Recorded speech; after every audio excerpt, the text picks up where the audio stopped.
Hello and welcome to the Ice Guys, brought to you by the National Hockey Now Network. This is the show that takes you into the world of the National Hockey League. Every game, every day, from a betting perspective. With pro sports handicappers, Ian Cameron, Alex B. Smith, and various guests from the world of hockey and sports betting. And now, here's your host, Ian Cameron. Welcome to the Ice Guys, presented by National Hockey Now, Monday, January the 2nd, a special start time today, 12 p.m. Eastern on this Monday, for one day only. Usually, of course, we're on at 2 p.m. Eastern on weekdays, Monday to Friday, but we're on earlier so we could get you your Winter Classic analysis and really all three games on the NHL card before that game gets underway. So here we are a little bit earlier on a Monday. Ian Cameron, Alex B. Smith with you, ready to break down the Monday card. Fresh off a Sunday slate with a few interesting results. Congratulations to Alex, who had a best bet winner on the show yesterday, San Jose and Chicago over the total. You know, it's funny because we had someone a little critical of Alex's recent best bet results, and he mentioned it in the chat. Well, now you can give me hell because whoever you were, actually I remember, I think his name was Michael, but he felt kind of bad after when people were sticking up for Alex. You can give me hell today because I had the Buffalo Sabres yesterday as best bet, and of course they fall short to Ottawa. But hey, your news shows, you know, it's just, and I want to address it because we were talking about it during the show in our private chat here, Alex and I, back and forth with, you know, you're going to get criticism when picks lose. It's just, it is what it is on Twitter, on shows, whatever the case may be. Sometimes it is what it is, but I don't get mad anymore. I used to really get hurt. I used to really get agitated, hurt feelings, the whole bit when I got criticism from someone on Twitter or a comment or a tweet or a YouTube post or a chat post or whatever. It's just water off a fucking duck's back for me at this stage in my life. In fact, you know, when we get the little comments on, and it's the same thing for me on Pub Sports Radio, when I do shows for them and I do shows for the Ice Guys, you know, if someone has a little critical negative comment, I just reply back, well, thanks for watching the show. Appreciate it. You know, thanks for, that's all I say, you know, just, hey, you're tuning in. You care enough to post something, even if it is negative. Thank you. You're watching the show. Thank you very much. Appreciate it. Keep tuning in. Thanks for watching. It's all I come back with now. And it's like my Serenity Now, Frank Costanza way of, you know, handling negativity. So there you go. But yeah, no problem. No big deal anymore when we have criticism or negative feedback. I just say, hey, you're tuning in. We really do appreciate it, even if you have something negative to say, and we thank you for watching. So that's basically the way we go about it now. But yeah, in terms of the Sunday card, Alex, we saw some interesting results. We saw Carolina with a 5-4 win in a shootout over the New Jersey Devils. I got to give the Devils credit. They kept answering back every single time they fell behind, but eventually Carolina gets the win in a shootout by a score of 5-4. The Rangers with a 5-3 win against the Florida Panthers. Florida was talking the talk that our playoffs start now following the Christmas break. Well, it lasted for one game against a depleted, wretched Montreal Blue Line, and they've lost 2 games since then. Shut out by Carolina, home loss to the Rangers yesterday. So maybe they're just not that good. All right, maybe they're just not going to turn that switch, flip that switch, and really get on this run that they kind of need to right now, because this, for the first time in a while, Alex, I don't think it's a slam dunk that the Western Conference top to bottom is better than the East anymore. I really think the East is closing that gap, if not maybe a little ahead of the West top to bottom right now. It is becoming increasingly difficult to make the Stanley Cup playoffs out of the Eastern Conference. And if you're going to build yourself a little bit of a hole like the Florida Panthers have, you know, you're going to have a tougher time getting out of it, even though we're talking early January and still, you know, 3 months left in the regular season. It's still not going to be easy. And I don't know, Alex, I'll throw it to you. I mean, does it look like this team's got a run in them? Because it's always looking like 1 step forward, 2 steps back for the Panthers. Yeah, I don't think they have a chance now at this point. And it's funny because, you know, we said this for a while now, that they've got to get rolling. And here we are, January 2nd. And just looking at the standings, like you said, with the East being stacked, and it's the flip-flop of what I thought at the beginning of the year. I thought the Atlantic was going to be the tougher division and have a bunch of teams competing for spots. It's really the Metro. There's about 6 teams that are alive in the Metro. So then when you've got 3 or 4 that are in the Atlantic, that leaves you know, obviously odd teams out. And they're not even close to being in the wild card race right now. I don't see them making a big enough, deep enough run to get back into this race right now. So it'd be interesting to see what Florida does in the next month or so. If they continue to lose, are they going to try to move some pieces? You know, are they going to be sellers at the deadline? Who knows? So it's going to be really interesting to see. But I really don't think we're going to be talking about playoff hockey in Sunrise, Florida this year. Yeah, and a great point by our guy John Massey, who's on a lot of our live betcasts late at night, especially he's the night owl of the betcasts usually. He says Bobrovsky plays too much for Florida to be credible. I know, but the problem is, I agree with that. But the problem is Spencer Knight's had opportunities and he's not been as good as I was hoping he would be. So it's two ways right now that he's got to play better too. The young kid Spencer Knight, and I think he's got it in him, but he's had some consistency issues. I mean, one of the recent starts he had, he got bombed by the Boston Bruins, you know, and so I think Maurice is getting some feedback from the front office and the management saying, we're paying this fucking guy, you know, a shit ton of money. We can't just cut bait and have him have his ass stapled to the bench night in and night out. And he's in a tough spot, I think, Maurice. I think because to me, I think there's a part of him that wants to play night as often as possible. But I think because of the money that management gave goalie Bob, they feel that they have to. It's like with Zach Wilson with the New York Jets. It's a great comparison, you know, to the football team there, the New York Jets. They felt compelled to play Zach Wilson a ton this season, even though we knew he couldn't play. He was totally inept at the position. We saw it clear as day. You know, awful quarterback play, couldn't read a defense. You know, terrible decision making, the whole bit. And anybody with a brain could see that, hey, we got to sit this guy down. He can't play. He's not very good. But because they invested a second overall pick in him, because they invested money in him, you know, it's a situation where they felt, hey, we got to keep playing this guy, even if his performance is not up to par, is not up to standard. And I kind of think the Florida Panthers are feeling that way about Bobrovsky. Yeah, his performance isn't up to standard, but they've invested so much in him, they have to keep playing him. That's how they feel. I don't agree with it, but that's how they feel. And it is what I don't, like I say, I don't agree with it. I don't care. I don't care if you're making $1 or $1 million or $10 million. If you're not playing well and the other guy is playing better, you shouldn't play. All right. Simple as that. But it's not always the way it works in the hierarchy of front offices and management in the National Hockey League with these teams.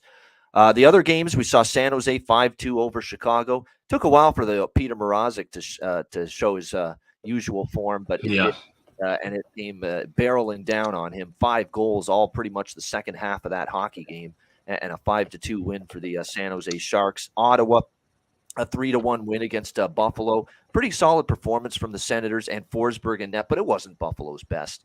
Not an inch. And the one concern I did have with Buffalo was coming off the high and the emotional win that they had against Boston, against the Bruins the next night. Could they follow it up? And they had a hard time doing it, generating that same intensity, emotion for 60 minutes. And not the best performance from Buffalo. They have their win streak snapped. And the other game, the Seattle Kraken, bouncing back with a 4-1 win against the Islanders. Kind of regret that I only went first period on Seattle instead of full game. They ended up losing actually the first period puck line, but they win the game 4-1 against the Islanders. Clearly a team that responded in a big way following the embarrassment of the Edmonton game on Friday night. So, Alex, thoughts on the other games on Sunday? Yeah, Seattle really did step up and play a great game, much to my chagrin. I had the Islanders even money in that spot. But as you mentioned with the Hawks and Sharks, I mean, this game, I thought the Hawks were going to be able to generate a little bit more offense. But this just with the way that this team's been struggling offensively, even against the San Jose team. And Kakkonen, a lot of saves that he made were pucks he didn't really see. There was a couple of chances on the power play, specifically late in the game, where literally it's just 2 pucks that bounced off of him and he's reacting to it maybe 2 seconds afterwards. So the fact that they can't get an offense going against that team is just pretty rough. But San Jose with a rare dominant win this season, and it made me happy because we got the over, just barely getting the over 5-2 with the final. And, like I said, with Carolina and New Jersey, I kind of hinted at this, if you like that game, to stay away from taking a shot in regulation because it could go to OT, and that's exactly what we saw. I didn't expect it to go back and forth the way it did, especially late in the third period. But that's a fun contest, and those are two teams that, you know, it would be really nice to see if those two teams could meet each other in the playoffs. I doubt that happens, but those battles between Carolina and New Jersey have been interesting so far this season. Yeah, great point by Shenron Sports Picks in our chat. And that's the thing. Shenron and many of our chat people are terrific people. Great feedback, great comments, just great comments, great insight. You know, it's not just Alex and I that provide great insight. If you're looking at the YouTube chat while you're watching the show on a daily basis, the insight these guys provide, little tidbits, little stats, little pieces of information, you know, that help in the handicapping process. It's unbelievable how good it is. And Shenron makes a good point here about that San Jose Chicago game. I mean, you really could capitalize on these situations. You don't get worried or you don't start panicking necessarily when a game goes as long as the San Jose Chicago game did, scoreless. It went, you know, I think almost 7 minutes into the second period before the first goal was scored. You don't panic and say, oh, well, there goes that bet. I totally got that handicap wrong, the over in that game. No, in fact, you do the opposite. You know what you do? You bet the live over.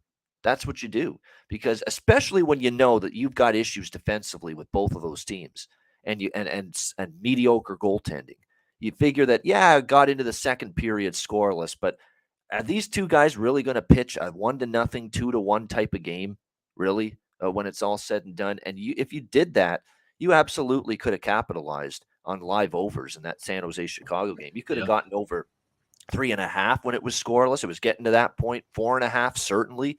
And of course, the 5.5, if you would have bet that, would have cashed. The original over, of course, ended up coming through as well. I mean, great opportunities. Don't always just throw a game in the garbage chute that, oh, I projected goals, I projected weak defense, I projected bad goaltending. It's 0-0 in the second. Well, I got that one wrong. No, in fact, you do the opposite, I think. And if you see that the chances are there, you still look at a live over, and you're going to hit a lot of them. So many games, 0-0 in the second, and the final score is like 4-2, 4-3, 5-3. It's unbelievable how many times it happens. So it's a great piece of advice.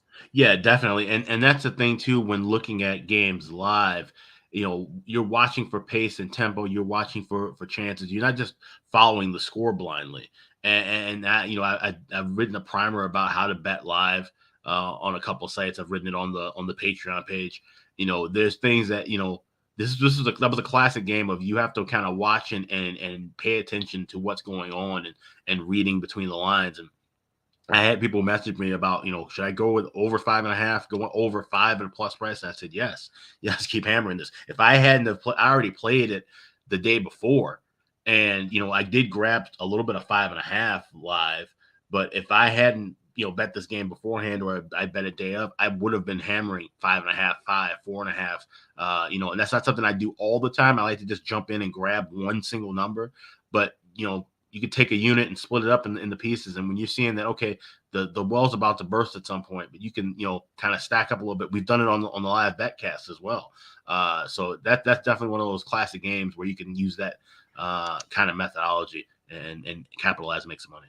Yeah, a certain LA Kings Buffalo Sabres game on the last betcast was a perfect example of that. What was it, scoreless going into the third period? Now, Buffalo did all the scoring. They did all the work. They erupted for 6 in the third period. But it got there. You know, if you took your 3.5s, your 4.5s, your 5.5s with live overs, they all cashed. They all got the money. And those are perfect. Another perfect example of taking advantage of that for sure. Yes.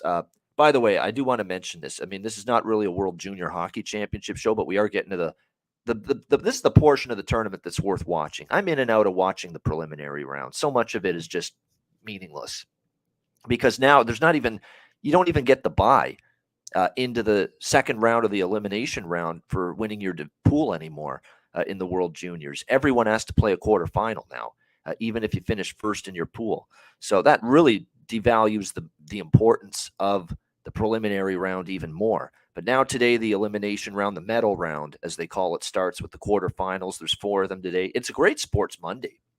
College football bowl games, you still have some of those.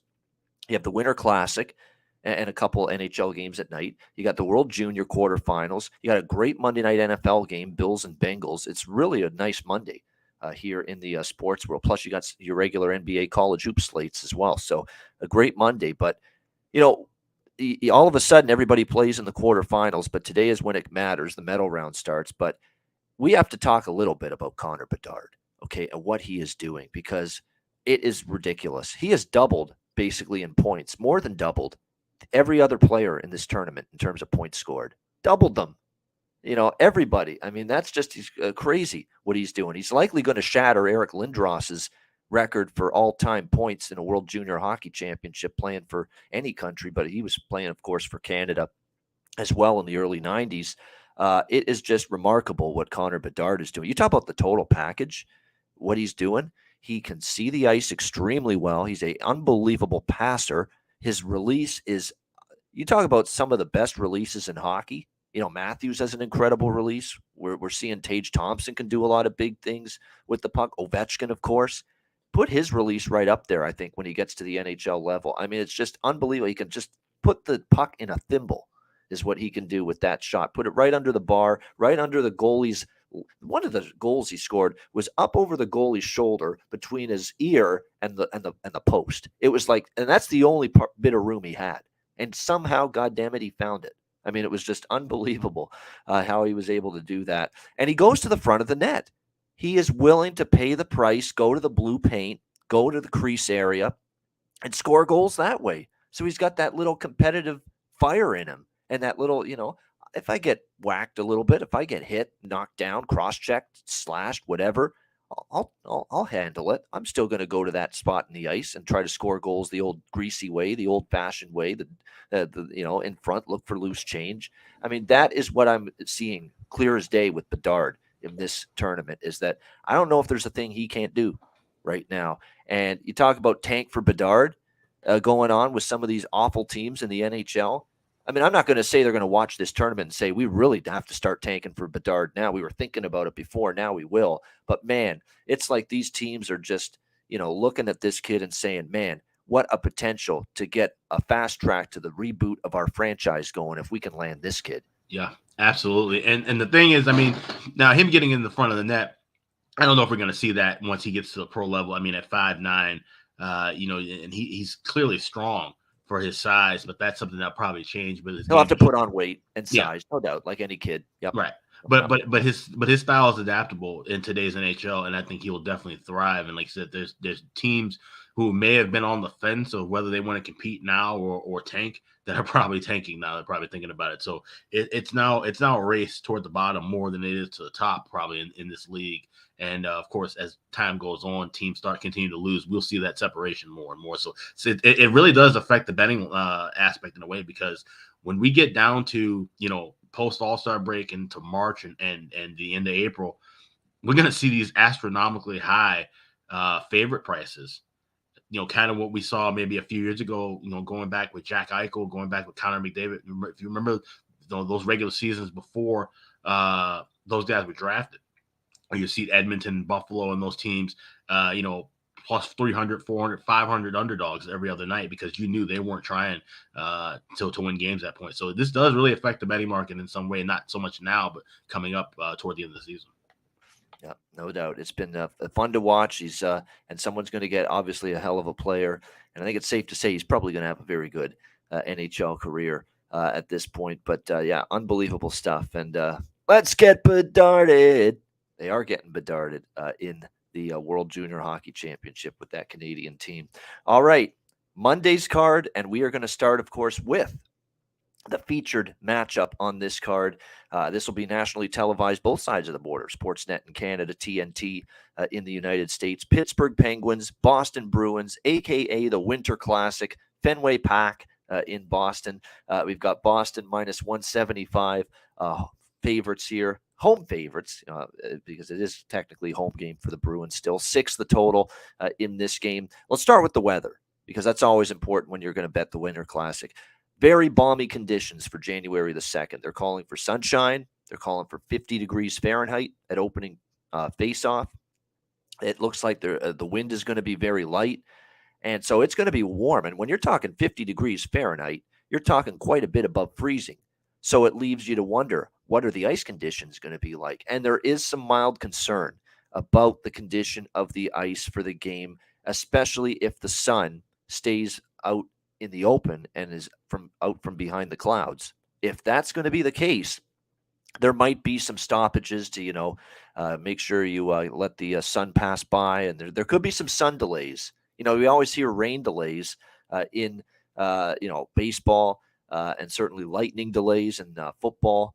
But you could have some sun delays, and they've done this before where they've actually delayed the start of a game, or they've started the game and the sun's just, degrading the ice too much that they have to delay the game due to intense sunshine because it's just the temperatures are a bit too warm. So you could see that, but they're not expecting that to be the case because they've just done such a great job. Like the ice people, the ice makers, the technology they're able to use to at least try to keep the ice as cold and frigid as can be, despite higher temperatures, despite sunshine conditions. It's incredible to see how much it's improved since the first Winter Classic, which was probably 15 years ago now.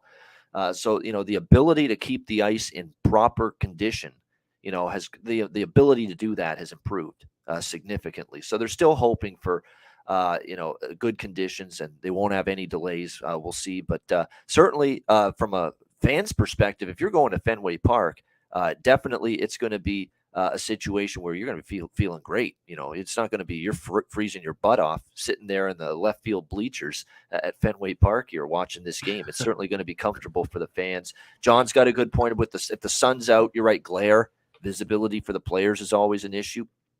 It could be, so we'll keep an eye on that. But we won't know that until what is happening while the game is happening. So as far as I'm concerned, there's nothing major that would have you say, wow, the weather is going to make me bet this side or bet this total. No, not quite when it comes to this game. As far as the matchup goes, as far as the hockey portion of this handicap, we know the Pittsburgh Penguins are going through a plight right now. I mean, they definitely are. They've lost 4 in a row. It's not been a good run for them. It's amazing how things have changed so quickly that they blow the game against Carolina before the break, and they come out of the break, and they have not gotten the momentum back from that Carolina loss. A horrible game against the Islanders, non-competitive from start to finish. 4-0 lead against Detroit. They blow the game, lose 5-4 in overtime. And then against New Jersey, even in that game, they had a 2-1 lead, 2-2. And then this is when you know a team's struggling. You give up a shorthanded goal, and you give it up in the final minute of a period. And that was the backbreaker against New Jersey on Friday night, 3-2. And it just seemed like New Jersey was going to shut the door. And it was just such a debilitating goal for the Penguins to give up. And sure enough, New Jersey puts it away in the empty net, and they win 4-2, handing Pittsburgh their 4th straight loss. You got all kinds of issues. In fact, Dan Kingerski at Pittsburgh Hockey Now has done some great articles for this team and talking about the struggles. And he had a great piece there about Kapanen, that he's getting a lot of criticism on social media for his struggles. They expect a lot more out of him. And he's trying to say they have no idea what they're talking about. He's sounding frustrated. Some of the other players are sounding frustrated. It's like it's not a good vibe right now in the Pittsburgh Penguins dressing room at this point in time. And that is not even factoring in, it's not just the struggles on the ice with the losses mounting 4 in a row, but this team's also hella banged up right now. Chris Letang is still out on the blue line. Jeff Petry's been on IR for a bit. Chad Ruhwedel's out. That's 3 of your 6 starting defensemen that you're missing for the Pittsburgh Penguins right now. That's not ideal for sure.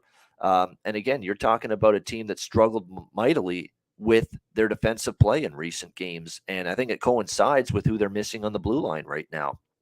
No question about that. So that is something that concerns me here in this game. Boston obviously has been playing outstanding hockey this year, although they have lost 2 of their last 3. And you have not been able to say that very often about Boston. They lose in a shootout 3-2 to Ottawa, although that was really more Cam Talbot playing a phenomenal game. They did have 51 shots, probably deserved to win. And then they bounced back, beat New Jersey 3-1. And then the game against Buffalo, it looked like they were going to come back and win. They were down 2-1. They took a 3-2 lead. Buffalo, though, ties it late. And then they win it in overtime 4-3 over the Boston Bruins, a rare home loss for the Bruins. I would expect them, though, to have a pretty solid response here in this game against the Boston Bruins in this one.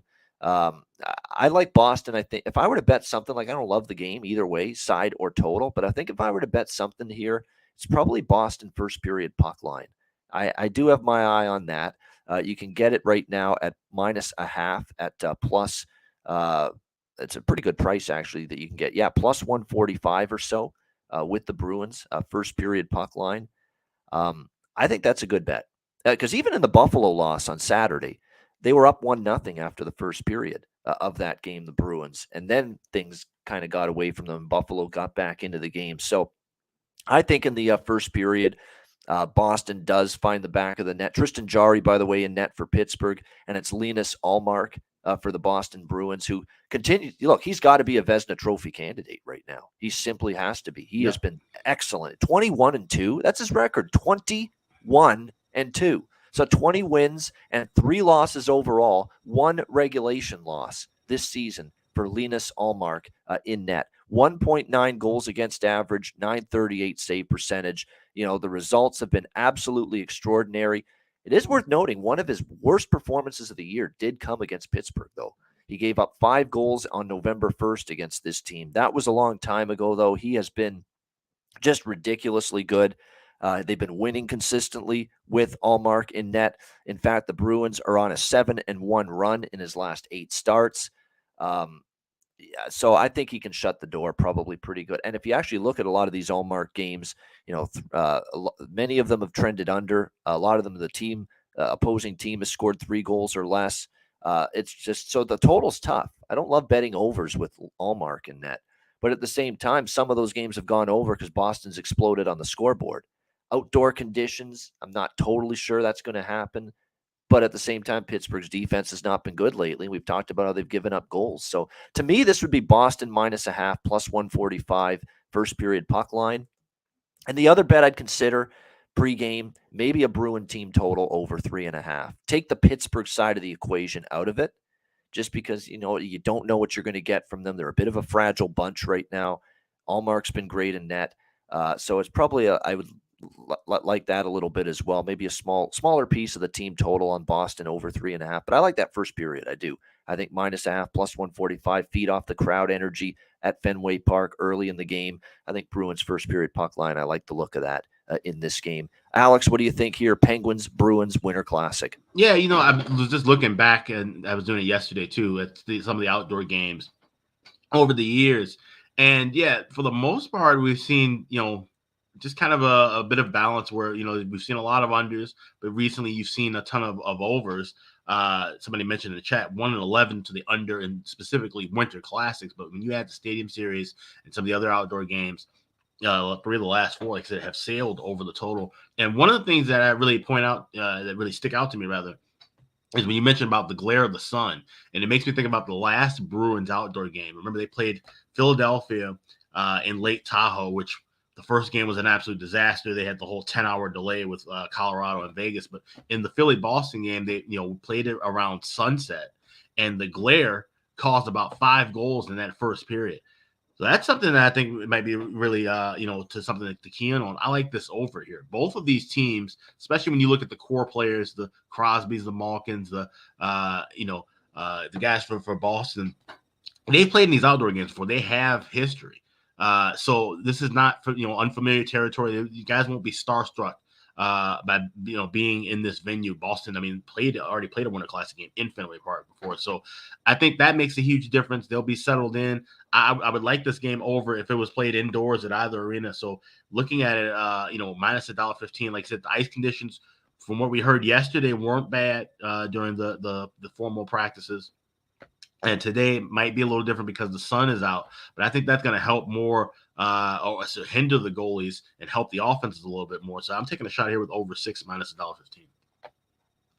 All right, Alex liking the over here, 6 minus 115 with the Penguins and Bruins outdoors at Fenway Park in the Winter Classic. It is worth noting, I'm looking at Ullmark's recent starts. He's been lights out, but I will point out 2 of the last 3 starts have gone over. 4-3 with Jersey, 7-3 with Florida. Because Boston's done the scoring, but Boston's given him a lot of offense, a lot of goal support. But as good as he's been, you mentioned that about the glare maybe being a little bit of a tough thing for the goalies to handle. That's true. We've seen that. I remember, Lake Tahoe is the prime example of it. Where early in that game, the goals were flooding in because of, the glare that the sun was causing on the ice surface for that outdoor game. So definitely keep that in mind. That's why this is a fascinating handicap, because I think someone could make a case for either side, different first period bets. You could go on over under in terms of first period or full game total.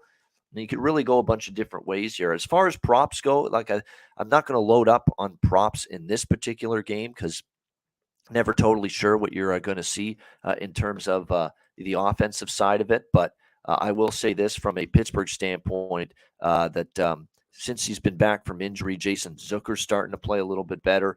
We've talked about how he's probably not a bad option from a player prop standpoint for the Pittsburgh Penguins. For the Boston Bruins, had a ton of success this year. It's because they haven't had to simply rely on Bergeron, Marchand, and Pasternak all the time. Certainly, there are big pieces of making this team go on the offensive end of the ice. But I want to point out a couple under the radar guys. Coyle has points in 3 of the last 5 games. Taylor Hall all season's been pretty steady for the Bruins, 27 points, 13 goals. He's been a little quiet lately, but you could consider a prop with him. And don't sleep on Trent Frederick all of a sudden. Obviously down on the third line, but I'm seeing this guy get chances every game, it seems, for the Bruins. He's getting to the net. He ended up scoring against New Jersey. He had multiple shots on goal now in 5 of the last 6 games. He's got points in 3 of the last 6 games for the Boston Bruins. I mean, Trent Frederick is not a outlandish out there goal prop, shot if you want to take it for the Boston Bruins. So a couple props that I'm interested in. Alex liking the over, and I'm probably the thing I like the most here pregame is the Boston first period puck line -0.5 plus 145. All right, before we get into the night games here on the Monday card, and thanks for everyone joining us live on YouTube. Hit the like button if you haven't done so already. We will break down the 2 games at night: Vegas, Colorado, Philly, Anaheim in just a second. But first, we will hear from one of our 2 great partners and sponsors of the Ice Guys, Gramco. All right, whether you or your team's game is on the field, screen, racetrack, or the ice, Gramco is for the game. Grown by farmers who spent years developing premium hemp genetics, Gramco provides customers with consistent quality Delta 8 products ready for any occasion. Gramco currently offers numerous Delta 8 products such as vape cartridges, disposable vapes, pre-rolls, gummies, wake and bake coffee, and more. Gramco offers an enjoyable legal high delivered discreetly and directly to you, and is also available at many American retailers as well. Get the best Delta 8 cannabis products on the market shipped quickly and discreetly from Gramco. If you visit www.thegramco.com, use promo code ICEGUYS, you get 25% off of any order, and all orders on the site that are $50 and higher are shipped free with standard shipping. So live elevated with Gramco and check out their wonderful Delta 8 products today.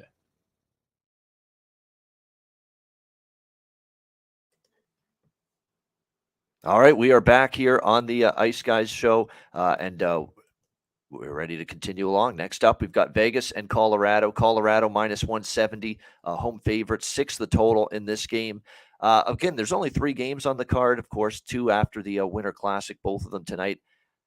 I have a hard time getting to either side in this particular game. I mean, I'm not really rushing to bet Vegas, even at +150. I still think this team is just too depleted to trust. Now, they did get past Nashville, but not before they let Nashville right back into the game and nearly blew a 4-2 lead. 4-4, and they had to hang on to beat the Nashville Predators on Saturday 5-4. I mean, this team's still a hell of a banged up, shorthanded mess. I mean, ad nauseum, we've repeated it over and over again. It's getting worse, too.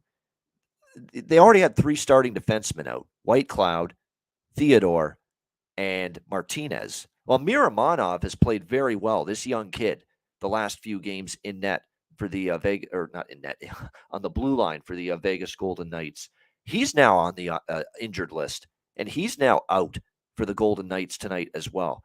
So you are extremely, extremely depleted on the back end if you're the Vegas Golden Knights tonight for this hockey game. I mean, you're looking at Nick Hague moving up to the top pair with Alex Pietrangelo, Braden McNabb with Braden Pahal, Ben Hutton, and it looks like Caden Korchak is going to move into the lineup here tonight for the Vegas Golden Knights. I mean, your depth defensively and depth on the blue line is certainly going to be tested here tonight for the Vegas Golden Knights in this game.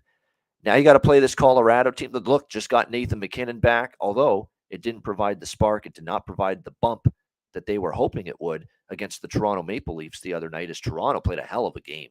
I mean, when the Leafs play that like that, they're as good as any team in the National Hockey League when they bring that kind of game, the Leafs. And they did that on Saturday night. But, it's always going to come back to, can they do it consistently? Can they do it in playoff time? As we've said repeatedly on this show, but they brought it Saturday night, and Colorado was definitely outplayed by the Toronto Maple Leafs on Saturday night. They'll be looking to bounce back. You got to believe McKinnon now, with a game under his belt, is going to be a lot more comfortable tonight out there on the ice.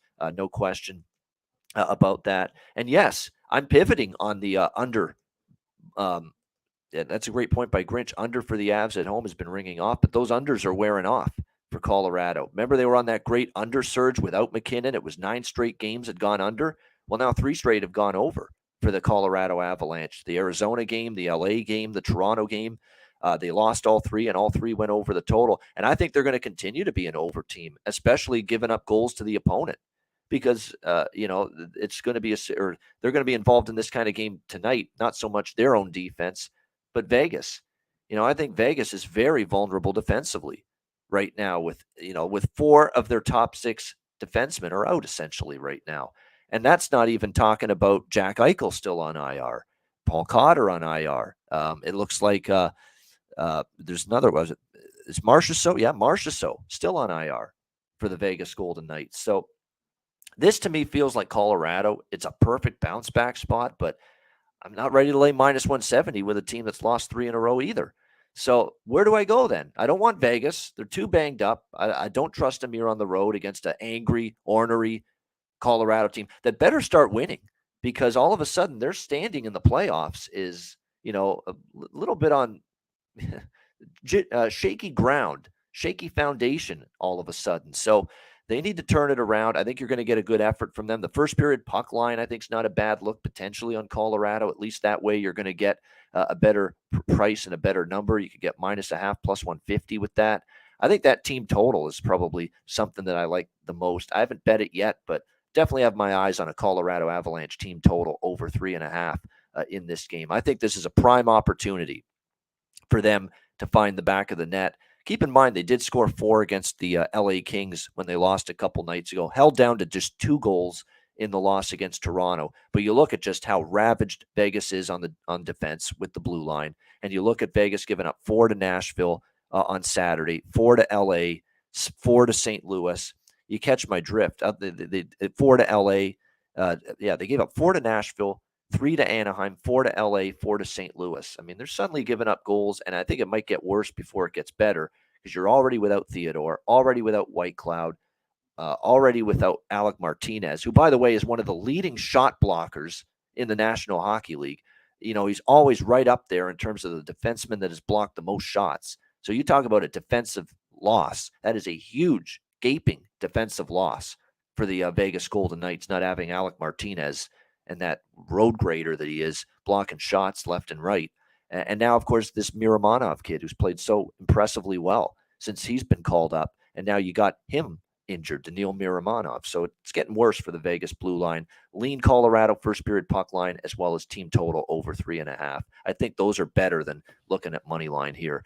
What do you think here, Alex? Interesting game, Vegas and Colorado. Yeah, it is. And I think this is going to be a close one. And I like the draw here at plus 350. Just looking back at history, you got Vegas 3 of the last 4 games going to overtime or a shootout, 4 of the last 6 for Colorado. And these are 2 teams that, kind of in similar situations, dealing with being banged up and trying to get their lineups into a bit of a rhythm. And like I said, we've seen unders with both of these teams. So I really feel like this could be a 2-2 game going past 60 minutes. I don't want anything to do with the side here or even the total, to be honest. I'm just going to play that draw at plus 350. A good game for some props. There are a couple that stand out. I think this could be the night to, McKinnon over points is never something I'm looking to bet every night, but, I feel this could be a night where the explosion could happen. Obviously, it was a tough return to the lineup. He did have 3 shots on goal, but you clearly could tell he needed a game, to really start to get in the flow again. So you should have a better opportunity for him to feel a little bit more comfortable tonight going into his second game since returning from injury for them. Anybody on the second line, I think, is probably worth a look for the Avalanche right now as well. Evan Rodriguez has 2 goals and 3 points in the last 4 games for the Avalanche. 2 goals and 5 points in the last 4 games for Evan Rodriguez. And I did recommend goal scorer prop with him in the last game. He's got 3 goals in the last 4 games for Colorado, and he has 6 points in the last 4 games for Colorado. I'm coming straight out of Confer. Crazy motherfucker named JT. Yes, JT Confer. Go back to the well with him once again. I think definitely worth a look. And second line center, he is definitely producing right now for the Avs. And it goes without saying on the Vegas side, you know who I'm going to bring up in terms of prop tonight for this game? It's our guy, Michael Amadio. He just continues to be just fantastic getting this opportunity on the top line for the Vegas Golden Knights with 4 goals and a whopping 7 points in the last 5 games. 4 goals, 7 points the last 5 games for Michael Amadio. All of them on that top line with Stevenson and with Stone. And the shocking thing is, I'm looking at some of the prices here. It's like odds makers don't know what's going on with this guy. It's plus 500 at Bet365 for him to score a goal. Is that nuts or what? Is that absolutely insane or what?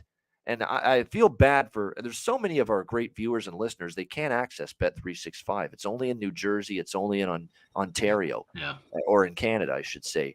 And you can always seem like, actually, believe it or not, the prices for Amadio to score a goal at a lot of other books are a lot more in line with where they should be right now. Plus 300, plus 310, plus 330. I see plus 340 at Caesars. But it's plus 500 at Bet365. So if you can use Bet365 and you're going to ride the Michael Amadio prop one more time with me here, bet it there. Plus 500. That is absolutely incredible for a guy that is just doing what he's doing right now. Like, he's carried the offense. No joke. He has absolutely carried the offense for the Vegas Golden Knights in recent games, this guy. It's been impressive to watch. And again, we're talking about a player with 4 goals and 7 points in the last 5 games for the Vegas Golden Knights since he's been up on the top line. So just terrific.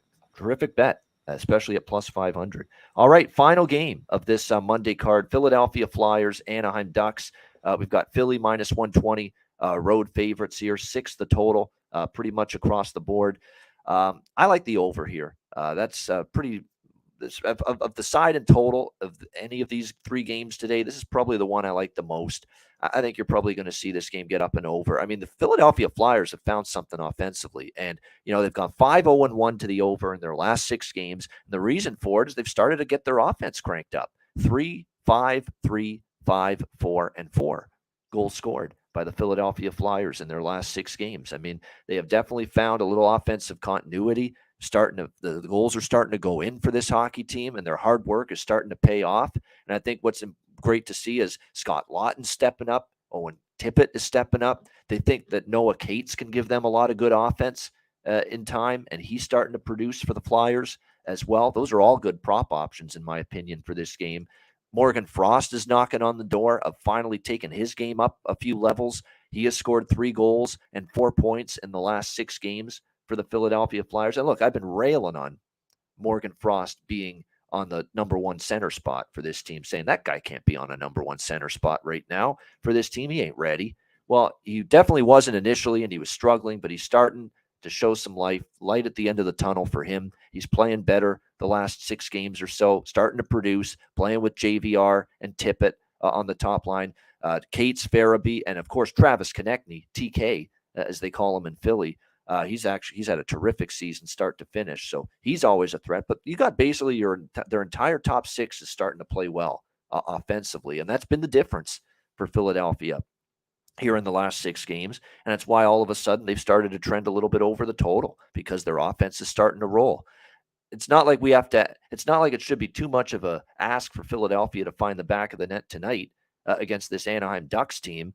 Just continues to be defensively challenged. That goes without saying. 4 goals allowed to LA, 4 to Minnesota, 3 to Calgary, 2 to Vegas, although they needed Gibson to be just ridiculous in that game to win 3-2 and hold the Golden Knights to 2 goals. And of course, typical Gibson could not sustain prosperity. The next start that he had against Nashville gets lit up for 6 goals. By the way, if you had the under in that Nashville-Anaheim game on Friday, I think it was Friday, that game, horrible beat. I mean, that game, it just trickles over the total with a bunch of explosions in the third period, especially late. I mean, just absolutely terrible it was. if you had the under. So I feel for you if you had the under in that Nashville-Anaheim game on Friday. But 6-1 it ended up. Gibson couldn't, put two good games together. Same shit as always, it seems, with him. I just think we'll see goals both ways here in this one. And I think Anaheim will find the back of the net. I think they're probably going to give Ersson another start. I know there's been issues. Hart's been on IR, and certainly Sandstrom was ill, and that's what forced them to play Samuel Ersson in the first place. And Sandstrom's healthy, but they're not going to put Sandstrom in when they're winning with this kid here 2 games in a row. Big upset over LA, and then they beat San Jose before that. So I think it'll be Ersson once again. He's playing all right, but he's not a goalie that I think is going to totally shut the door. And we've seen that in his 2 starts against San Jose and LA. Although I do think he's got a little potential long term. There's no doubt.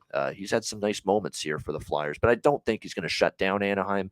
I do think Anaheim will find the back of the net, and I certainly think Philly will as well. So I like over 6 here, Flyers and Ducks.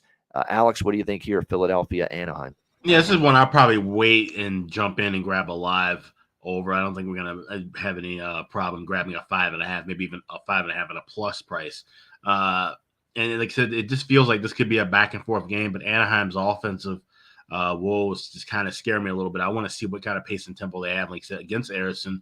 And, we talk about this with young goalies sometimes to come up, not a lot of tape on them, and they find ways to win games. Guys can't figure them out in the first few starts. So if he does get the nod, I definitely want to just see what's going on first before jumping in, even with a 6 at a $1.10. I say wait a few minutes and look for this one. And if you don't see, the pace and tempo, I know for me, if I don't see what I'm looking for in the first 5 to 7 minutes, and I'll just completely pass the game altogether. But I think we will have at least a chance to get that over. But I want to get a better price and just see where the tempo's at. All right. And by the way, obviously nobody got going offensively for Anaheim against Nashville, but I still wouldn't shy away from Mason McTavish of the Ducks. He's got 6 points in the last 7 games for them, a couple of goals as well. I think he is the most undervalued option. He seems to be noticeable most nights now. He's getting chances. He's getting opportunities. He's had some games with 4 and 5 shots on goal recently as well for the Anaheim Ducks. So if you're going to look at a prop with them tonight in this game, I think that's not a bad option to roll with McTavish either. Neither is Adam Henrique. I mean, Adam Henrique is a streaky player, but he had 2 goals in the win against Vegas the other night. Sometimes when he scores in bunches. So Henrique might be a consideration there. And anyone I mentioned on the top 6 for Philly outside of Konechny and JVR, because they're a little bit more, that aren't priced as well, but Cates and Tippett, players like that, definitely worth a look, I think, and Lawton as well for the Philly side if you're looking at player props in this game. I lean Philadelphia from a side perspective, but I feel like, do I want to lay minus 120 with them on the road off one of their biggest wins in a while against LA? And we're seeing that with these mediocre teams. They can't withstand prosperity. They have a big win, and that was a huge win. That was a great win for Philadelphia. Beating the LA Kings the way the Kings have played since the Christmas break, great win for Philly. But so many times these below average, bottom feeder teams, they have a win like that, and it just does not carry over into the next game, and they look like a totally different hockey team. How many times have we seen that? Saw that with Anaheim, right? After the Vegas game. They play Nashville after that and totally unable to keep it going. I worry about that a little bit for the Philadelphia Flyers tonight in this one, but I would still lean to the road favorite here, the Flyers at minus 120. All right, that is the Monday card. Thanks to everyone for joining us. Hit the like button if you're watching on YouTube. We will, by the way, patreon.com/Ice Guys, just $10 a month. Sign up there. Daily Ice Guys betting card. We've got certainly lots of bonus content coming up in the new year. A lot of features. We're going to have some more players joining us as well in the new year. We'll do some bonus content with them as well. Goalie charts, totals charts, power ratings, and more. Patreon.com/Ice Guys, just $10 a month for that.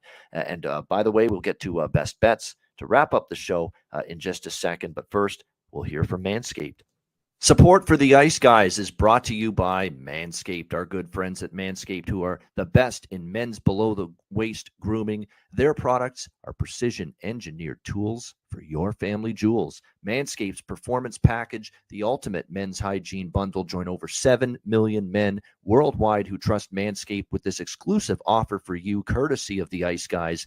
Get 20% off of any purchase and free worldwide shipping with the promo code Ice Guys. That's promo code Ice Guys, all one word, ICEGUYS at manscaped.com. If my math is correct, that's about 400 million balls that you can help preserve with manscaped.com using the promo code Ice Guys. You get the Performance Package 4.0. It is a game changer. The Lawnmower 4.0. It takes care of this, among other things. It'll keep you trim as can be. The Lawnmower 4.0, waterproof. Same thing with the Weed Whacker, which takes care of your ear hair, nose hair. I mean, nose hair in particular. You know, I'm getting up there in age, and nose hair is becoming definitely more of an issue. This will take care of it. It feels like someone's tickling the inside of your nostrils sometimes. It pisses the hell out of me. It bothers me. I need to take care of that shit. This will take care of it for you. The Weed Whacker makes part of the package that you get with your Manscaped purchase and the Manscaped Performance Package 4.0. You also get the ball toner. You also get the ball deodorant, keep you smelling good and looking good and feeling good down in the nether regions. This package is really going to make you feel good and look good and look better, slim, trim. That's what it's all about. And manscaped.com can help you out with that. So make sure you take advantage of this. Manscaped.com. Get 20% off and free shipping with the promo code IceGuys at manscaped.com. That's 20% off with free shipping at manscaped.com, and use the promo code IceGuys. Unlock your confidence and always use the right tools for the job with Manscaped.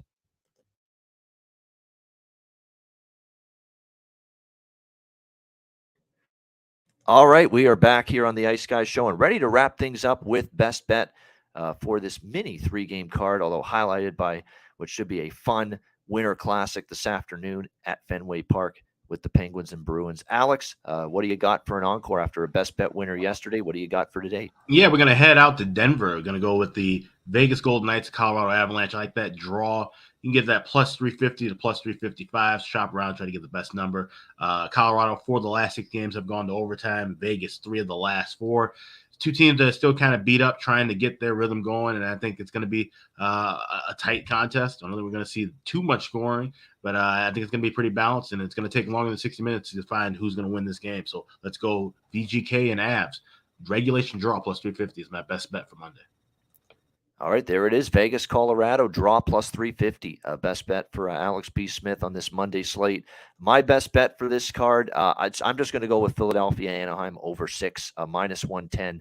I think we'll get enough goals from both sides here to get that game up and over the total. Philadelphia trending that way. The most recent head-to-head meeting also ended up going over the total with the Flyers and the Ducks last season. I think we see more of the same here tonight. Flyers, Ducks, over 6, minus 110. That'll be my best bet for this Monday card. And that'll wrap up this edition of the Ice Guys. Thanks to everyone for joining us. Hit the like button on the way out. We appreciate that very much. And a great Monday ahead. Lots going on this Monday, the day after New Year's Day. We appreciate it very much. A reminder, the Ice Guys is live 7 days a week, Monday to Friday, 2 p.m. Eastern, Saturday and Sunday, noon Eastern. And by the way, we will be back to our regular 2 p.m. Eastern start time tomorrow on Tuesday. So make sure it's you don't tune in at noon. Join us tomorrow at 2, back at our normal time on Tuesday. So a reminder, we're on Monday to Friday, 2 p.m. Eastern, Saturday and Sunday, noon Eastern. If you can't watch the show live, download the Ice Guys podcast in audio form on all major podcast platforms, Google Podcasts, Apple Podcasts, Spotify, Stitcher, iHeartRadio, Amazon Music, and more. Download the Ice Guys podcast when you can't watch the show live. For Alex B. Smith, I'm Ian Cameron. Have a great Monday. Enjoy the Winter Classic and enjoy all the games, and good luck on this Monday. And we will be back with you tomorrow on Tuesday for another edition of the Ice Guys presented by National Hockey Now.